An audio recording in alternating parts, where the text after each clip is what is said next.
अस्सलामुअलैकुम नाजरीन, मैं आपका होस्ट वकास बेग आपको अपने चैनल हेल्थ मैकेनिक्स में खुश आमदीद कहता हूँ। और हम शुक्रिया अदा करते हैं हमारे मेहमान जो आज के हैं डॉक्टर हमजा इम्तियाज़ साहब को, जिन्होंने अपना कीमती वक्त दिया हमें आज के सेशन के लिए भी। डॉक्टर साहब, हम आपका शुक्रिया अदा करते हैं। बहुत बहुत शुक्रिया, नवाजिश। और हमारा आज का जो सेशन है, आज का जो टॉपिक है जिसके बारे में हम बात करने जा रहे हैं, वो है जो हर शख्स का मसला हो सकता है, एक छोटे बच्चे से लेकर एक बुजुर्ग तक।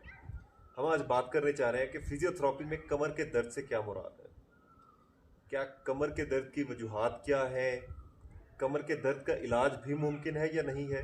तो आइए जानते हैं आज के सेशन में डॉक्टर साहब से। डॉक्टर साहब, हमें बताइए कि फिजियोथेरेपी में कमर के दर्द से क्या मुराद है। कमर का दर्द एक ऐसा मसला है जो बहुत आम है और कॉमन है, और वो लोग जो बहुत ज़्यादा कोई मुशक्क़त वाला काम करते हैं या रूटीन में काम करते हैं, तो उन लोगों में ये दर्द बहुत आम है, कॉमन है। ठीक है। कमर का दर्द टांगों तक भी जा सकता है और पैरों तक भी जा सकता है, जिसको हम आम लैंग्वेज में शियाटिका या सायाटिका के नाम से जानते हैं। सही। कमर के दर्द के मुख्तलिफ नाम हैं। इसको हम रेडिकुलोपैथी भी कहते हैं, बैक पेन भी कहते हैं, लम्बेगो भी कहते हैं, और नर्व इंट्रैपमेंट या कंप्रेशन के नाम से भी इसको जाना जाता है। ठीक है। अच्छा, कमर के दर्द की बहुत सी रीजंस या वजूहात हो सकती हैं। सबसे पहली वजह है मसल्स के अंदर ट्रिगर पॉइंट्स या टेंडर पॉइंट्स या नॉट्स या गिरें लगना। मसल्स के बेसिकली प्रोटीन फाइबर होते हैं। उन प्रोटीन फाइबर्स के अंदर कुछ ऐसी गिरें लग जाती हैं, गुच्छे बन जाते हैं, या जिनको हम नॉट्स या ट्रिगर पॉइंट्स कहते हैं, जिसकी वजह से दर्द वहाँ पैदा होता है। और वो दर्द, मसल्स का जो दर्द है, वो नर्व्स के ज़रिए या नसों के ज़रिए आपके मुख्तलिफ जिस्म के हिस्सों में जाता है। अच्छा डॉक्टर साहब, हमें ये बताइए कि ये जो कमर का दर्द है, क्या ये इसका कोई इलाज भी मुमकिन है, और अगर इलाज मुमकिन है तो उससे क्या ये मुकम्मल तौर पे ठीक भी हो सकता है। कमर के दर्द का इलाज मुमकिन है, और मुकम्मल तौर पे ये उस वक्त ठीक हो सकता है अगर इसको वक्त पर डील या हैंडल कर लिया जाए, इसका वक्त पर ट्रीटमेंट किया जाए, ख़ासकर फिजियोथेरेपी के डॉक्टर के ज़रिए से। ठीक है। कमर के दर्द के अंदर अगर मरीज़ जो है हमारे पास एक हफ्ते में या एक महीने में आ जाए, तो जाहिर है कि उसका दर्द मुकम्मल तौर पे बेहतर किया जा सकता है, ठीक किया जा सकता है, उसको शफायाब किया जा सकता है। अगर तो मरीज़ कोई 6 महीनों बाद आ रहा है या 1 साल के बाद आ रहा है या बहुत देर से आ रहा है, तो दर्द के फ्रिक्शन होने की वजह से या रगड़ लगने की वजह से या नसों के ज़्यादा दब जाने की वजह से, या जो गिरें या गुच्छे बने हुए हैं उनका ज़्यादा सख्त हो जाने की वजह से दर्द मुकम्मल तौर पर ठीक नहीं होता। ठीक है। और ये बताएं डॉक्टर साहब, ये जो आर्थोपेडिक ऑपरेशंस आजकल किए जाते हैं, और क्या इससे भी कोई फ़ायदा हो सकता है कमर के दर्द के लिए, या क्या आप समझते हैं इसके बारे में। आर्थोपेडिक ऑपरेशंस बहुत ज़्यादा हेल्पफुल है, लेकिन उस कंडीशन या केस में जो कि पुराना हो चुका हो। अगर मरीज़ जो है उसको कुछ चंद साल हो गए हैं या बहुत महीने गुजर चुके हैं दर्द को, और फिजियोथेरेपी के मुकम्मल इलाज के बाद भी दर्द जो है वो कंट्रोल नहीं हो पा रहा, ठीक नहीं हो पा रहा, या सेहतयाब आप नहीं हो पा रहे, या आपको शिफा नहीं मिल रही, ठीक है, तो इस केस में सर्जरीज भी की जाती हैं। सर्जरीज में भी डिफरेंट टाइप्स हैं कि अगर तो दर्द नर्व के दबने की वजह से, दबाव की वजह से, तो फिर उसको नर्व रिलीज सर्जरीज की जाती हैं।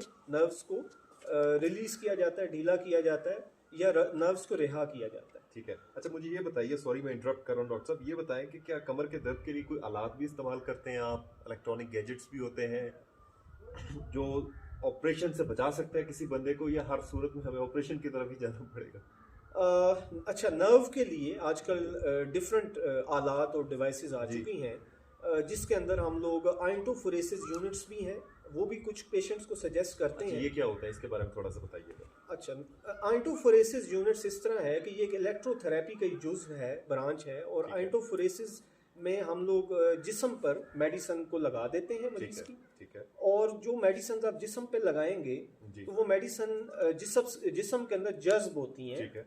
और उसके ऊपर इलेक्ट्रिक मशीन लगाई जाती है, सही, जिसको आइंटोफोरेसिस यूनिट कहा जाता है। बिल्कुल ठीक है। अच्छा डॉक्टर साहब, हमें ये भी बताइए कि क्या हम कोई एक्सरसाइज अगर आप हमें बताएं, तो एक्सरसाइज को अगर हम ऑप्ट करते हैं और उसको फॉलो करते हैं, तो क्या उससे भी कोई फायदा हो सकता है, इस कमर के दर्द में कोई बहाली हो सकती है, बेहतरी आ सकती है, या हमें ये जो प्रोसीजर्स आप जिनके बारे में बात कर रहे हैं, ऑपरेट्स हैं और बाकी सब चीज़ें भी, उसके बारे में बताएं। क्या एक्सरसाइज से भी हमारी जान छूट सकती है? हाँ जी।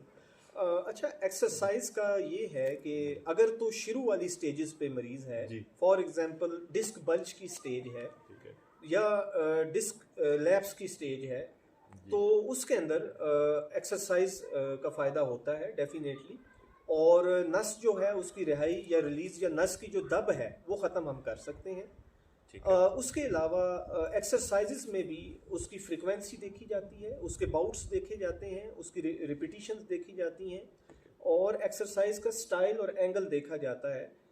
ये इतना इजी नहीं है कि आप कहें कि मैं कोई भी एक्सरसाइज कर लेता हूँ या बहुत वर्जिश भाग दौड़ हैवी किस्म की कर लेता हूँ, क्योंकि बहुत ज़्यादा वर्जिश करने से या भाग दौड़ करने से या कोई ऐसा काम जो बहुत ज़्यादा मुशक्क़त वाला हो, ठीक है, तो उससे हालत मरीज की ज़्यादा बिगड़ जाती है। सही। अच्छा डॉक्टर साहब, हमें ये बताइए कि क्या अभी रिसेंट आपने कोई ऐसा पेशेंट जिसको जो वो आपके पास स्पोर्ट्स इंजरीज भी आती होंगी, घरेलू जो है, खवातीन का कमर का दर्द का बहुत मसला होता है हमारे यहाँ, तो क्या कोई ऐसा केस, कोई बड़ा एक इंटरेस्टिंग केस जो आपने देखा हो रिसेंट, जो आपने डील किया हो कमर के दर्द का, तो हमें उसके बारे में भी बताइए, अपने एक्सपीरियंस के बारे में। अच्छा, ख़वातीन के बारे में ये है कि अक्सर ख़वातीन प्रेगनेंसी के दौरान इस दर्द के मरले से गुजरती हैं। उसकी वजह ये होती है कि प्रेगनेंसी के अंदर आपका जो पेट है या वज़न है, एक तो वज़न बढ़ जाता है ख़वातीन का, दूसरा उनका पेट का झुकाव आगे की तरफ हो जाता है। तो कमर का जब झुकाव आगे की तरफ होगा, पेट आगे बढ़ जाता है, तो उस वजह से औरतों को ये ख़ास कर बैक पेन, लंबेगू या कमर का दर्द होता है और प्रेगनेंसी के दिनों में होता है। जी जी।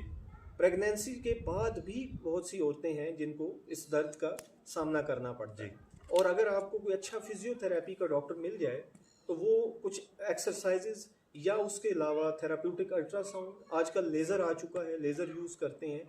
और इसमें कुछ फ़र्क है कि लेज़र जो है वो खून की रवानी या ब्लड सर्कुलेशन को बेहतर करता है, खून की गर्दिश को बेहतर करता है, जिस वजह से वहाँ से वेस्ट मटेरियल या गंदा मादा निकल जाता है, ठीक है, और आपके दर्द को आराम आ जाता है। ठीक है। तो अभी हमें कोई इंटरेस्टिंग केस बताएं जो कमर के दर्द का आपने डील किया और रिसेंट, प्लीज़। अच्छा, एक केस जो बहुत कॉमन आज मैंने देखा उसमें ये था कि रेडिकुलोपैथी का केस था। रेडिकुलोपैथी मीन्स कि कमर के मोरों के दरमियान से या कमर के अंदर गैप होते हैं, उनके दरमियान से नर्व या नस पास हो रही होती है, उस पर दबाव पड़ता है, जिस वजह से दर्द टांग में भी जाता है और पैर में भी जाता है। अब कमर के मोरे का गैप क्यों कम हो रहा है, इसमें एक वजह सबसे बड़ी डिस्क स्लिप हो जाना है, या जिसको हम डिस्क लैप्स या डिस्क बल्ज भी कहते हैं। उसकी सेकंड स्टेज डिस्क प्रोलैप्स होती है, थर्ड स्टेज उसकी डिस्क प्रोट्रूजन, और उसके बाद डिस्क सिक्वेस्ट्रेशन, और फिर डिस्क डीजनरेशन की तरफ जाना शुरू हो जाती है। ये इसकी कुछ 5 स्टेजेस हैं डिस्क की। ये रिलेटेड हैं रेडिकुलोपैथी या नर्व कंप्रेशन जो इंजरी है या नर्व कंप्रेशन जो पेन है उसके साथ। और ख़ासकर ऐसे मर्द जो कि एथलीट हैं या खेलों में हिस्सा लेते हैं या स्पोर्ट्स वाले हैं, उनके अंदर ये मसला ज़्यादा होता है, या कोई ऐसा मेहनत मुशक्क़त वाला काम करते हैं हाथों के ज़रिए से, तो उनमें ये मसला ज़्यादा देखा जाता है। इस मसले के अंदर अगर वक्त पर फिजियोथेरेपी ना कराई जाए तो जो नर्व या नस है उस पर दबाव भी पड़ेगा, उस पर रगड़ भी लगेगी, फ्रिक्शन होगी, जिस वजह से वो परमानेंट डैमेज का भी ख़तरा है, और आपकी टांगें कमज़ोर हो सकती हैं अगर परमानेंट डैमेज हो। परमानेंट। सही।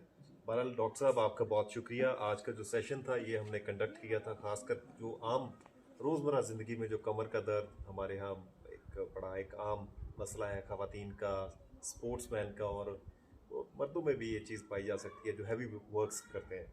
तो डॉक्टर साहब, हम आपका शुक्रिया अदा करते हैं एक दफ़ा फिर से। अच्छा सर, आखिर में गुजारिश है जी, कि please। मैं इसके इलाज के बारे में भी एक कुछ थोड़ी सी लाइन ज़रूर बताइए।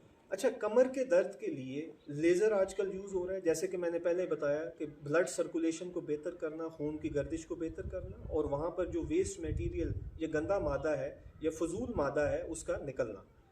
दूसरा तरीका है अल्ट्रासाउंड का। अल्ट्रासोनिक वेव्स या अल्ट्रासाउंड जो अंदर ज़ख़म बन जाता है उसको हील होने में या उसको सेहतमंद होने में मदद फराहम करती हैं। उसके अलावा इलेक्ट्रोथेरेपी हमारे पास यूज़ की जाती है, जिसमें EMS, टेंस और IFTs यूज़ की जाती हैं, इंटरफेरेंशियल थेरेपी जिसको हम कहते हैं।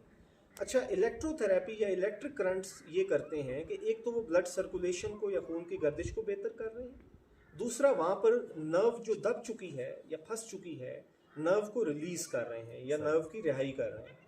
ख़ासकर मसल्स के दरमियान, दो मसल्स के दरमियान नर्व्स फंस जाती हैं, उन पर दबाव पड़ जाता है मसल्स की वजह से, और वो फ़ौरन इलेक्ट्रोथेरेपी से रिलीज़ हो जाता है। बिल्कुल ठीक है।